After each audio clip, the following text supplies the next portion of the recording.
Ми видимо групу пінгвінів. Єдні йдуть у бока колонії, другі – Едморьові, там, де є риба. Но єден пінгвін став посередині.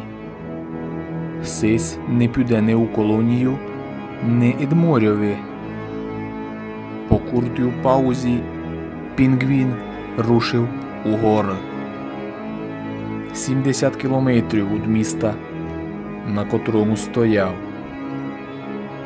Учений зоолог нам пояснив, ож даже кабись ми повернули у колонію, він бися із авто удав назад у гори. Айбо, чого?